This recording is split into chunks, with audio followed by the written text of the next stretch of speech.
I'm walking down the hallway towards the exit doors, and I hear Zawala, and that's my last name, it's Polish, but it was the coach saying, "Hey, Zawala, come here."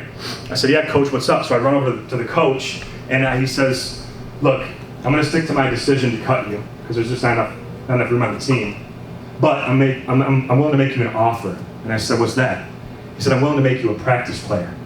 So what this means is I could practice with the team, learn all the plays, come to all the games. If someone got hurt or left the team, I could get their jersey, right?" But he said, "Even to get their jersey for a game or two," he said, "I can't guarantee that I'm going to play you, because if the score's close, I'm probably going to play guys that are better." He said, "I'm just being honest with you." I said, "Coach, I'll see you Monday."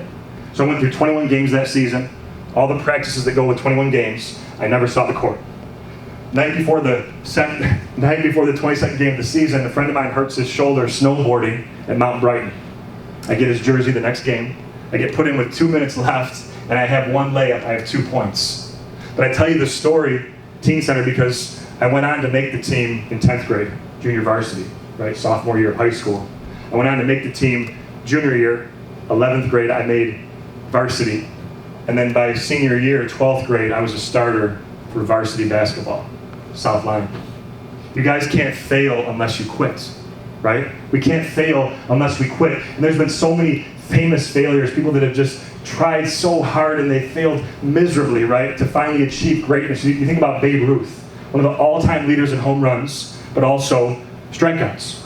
So you have to try to swing to get to the next home run. And he always said that. He said, "Never let the fear of striking out keep you from playing the game." Right? This isn't just the game of baseball, but the game of life. And now he's a great candy bar too. And look, Wayne Gretzky said you miss 100% of the shots that you don't take. He was called the great one in hockey. So this means that if you shoot, you might miss. If you don't shoot, you're for sure going to miss. If you don't even try something, you're for sure not going to get it. So why not try? Right? Why not try? Thomas Edison, he had thousands of unsuccessful attempts trying to get these lights to work. He said, "I haven't failed. I just found 10,000 ways that won't work." And he said our greatest weakness lies in giving up. That if we just tried one more time, so many people, if they just tried one more time, they would achieve success.